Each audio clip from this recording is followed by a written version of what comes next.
ঈদ তো কেটে গেল, আর একবার চললাম মায়ের বাড়ি। বেশ কটা কাজ আছে জানেন, সেরে আসতে হবে। তো হে এভরিওয়ান, আমি ইয়াসমিন, আমার ব্লগে আপনাদের অনেক স্বাগত। কাল তো বৃষ্টির জন্য বিশেষ কোথাও যাওয়া হয়নি, তাই ভাবছি আজ মা মেয়ে যাওয়ার পথে না হয় পথঘাটটাই ঘুরে নেব। কাল বৃষ্টি হয়েছে, যার জন্য আজকের ওয়েদারটা এত সুন্দর যে দূরে কোথাও গেলেও আজকে হয়তো বিরক্ত লাগবে না। খুব গরমটা আমার একদমই ভালো লাগে না, একটু ঠান্ডা ঠান্ডা হলে বাইরে বেরোতে ভালো লাগে। কাল তো রাস্তাঘাটে জ্যাম ছিলই, আজকেও দেখছি বড্ড ভিড়। ঈদের জন্য সব জায়গাতেই দেখছি রাস্তার মোড়ে মোড়ে সুন্দর গেট বানানো হয়েছে। ওই যে সামনে দেখা যাচ্ছে সাদা সবুজের গেট, গেটটির মাথায় আবার কাবা শরীফের আদলে দেখুন একটা স্ট্রাকচার বানানো হয়েছে। এই মেঘলা ওয়েদারে গেটটির রংগুলো খুব ফুটেছে, দূর থেকেই কেমন জলজল করছে। আর ওই সামনের যে গেটটি লেখা আছে উরস মোবারক, এটি হলো মেলার। কালকে সন্ধ্যাবেলা এই মেলাটিতেই আসার কথা ভাবছিলাম জানেন, কিন্তু বৃষ্টি হচ্ছিল, যার জন্য আর এলাম না। হয়তো তেমন কেউ আসেও নি, আজকেও দেখছি ফাঁকা ফাঁকাই। আসার মতো সেরকম কারো স্বাদও পেলাম না, পেলে না হয় আসা যেত।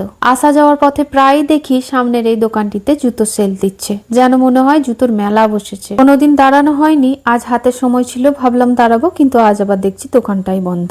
যাওয়া আসার পথে বেশিরভাগই রেলের গেটে এসে জ্যাম পায়। তবে আজ যাওয়া আসার তাড়া নেই, কোনো কাজের প্রেশার নেই, আবার রোদেরও তেজ নেই, তাই দাঁড়াতে বেশি বিরক্ত লাগছে না, বেশ ভালোই লাগছে। সবাই দেখছি যে যার মতো গল্প করছে, আমিও মোবাইলটা একটু বের করে শুট করতে লাগলাম। আজ অপেক্ষার একদম শেষ মুহূর্তে হাজির হয়েছি, তাই বেশিক্ষণ দাঁড়াতে হলো না।